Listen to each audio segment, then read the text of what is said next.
Sagir Ibrahim, good afternoon to you. With concerns raised by officials from the Office of a National Security Advisor, how is the Nigerian Senate responding to the funding and the operational gaps that are affecting intelligence activities in the 2025 budget?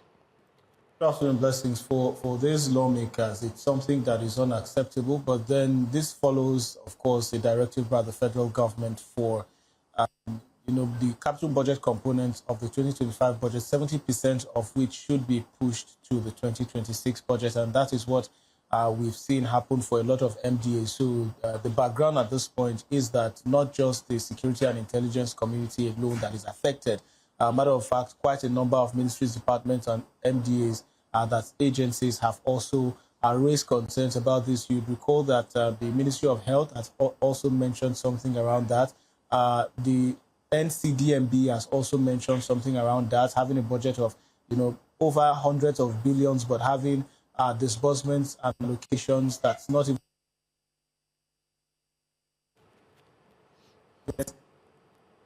is so sensitive because they need these funds to procure equipment, they need these funds to maintain vehicles, and also they need it as overhead. And if they don't get all of this funding, it means that the fight against insecurity, banditry, and terrorism in Nigeria will be directly affected and impacted. So their call was to the Senate Committee on National Security and Intelligence to help them interface with the executive to ensure that whatever the situation is, funds meant for procurement of security hardware and equipment are not held back.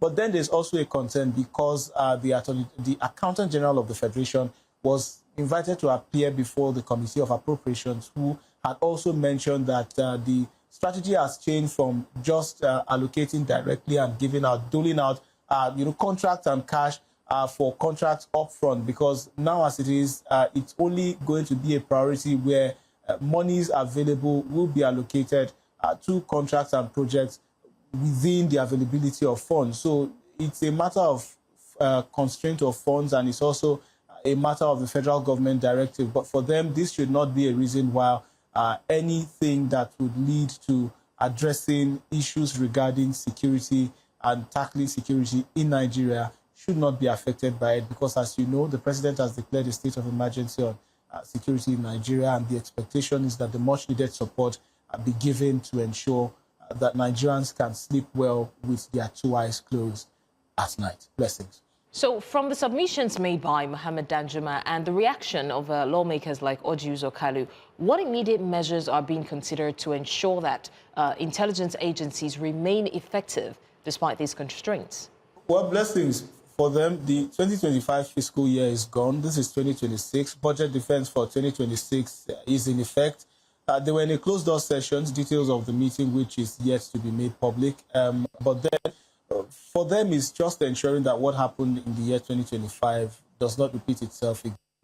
For all of those lapses that they had suffered in 2025, the hope is that, it will be addressed in the 2026 budget so that they do not see a repeat in the activities that, they saw in the year 2025. So if there were not enough budgetary allocation or zero budgetary allocation for the year 2025, the expectation is that the security and intelligence community will be given the much needed support, not just verbally, but also financially, to help them address all of these issues. Because it's one thing for the president to come out and say, a state of emergency has been declared. It's another thing to match that word with action to ensure that the much needed support, finance in this case, is made available to them. Because you would understand, blessings, they come and a budget is made and then the budget is defended. But that doesn't stop there, because even when the budget is defended, you still need the Accountant General of the Federation to release monies to cover up for the budgets or for the allocations and for the appropriations. And this is where the concern really is. So for them, it's a matter of calling on the Accountant General of the Federation,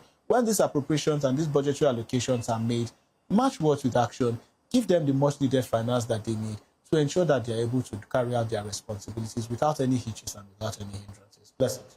All right, Sagir Ibrahim there on the intelligence funding concerns.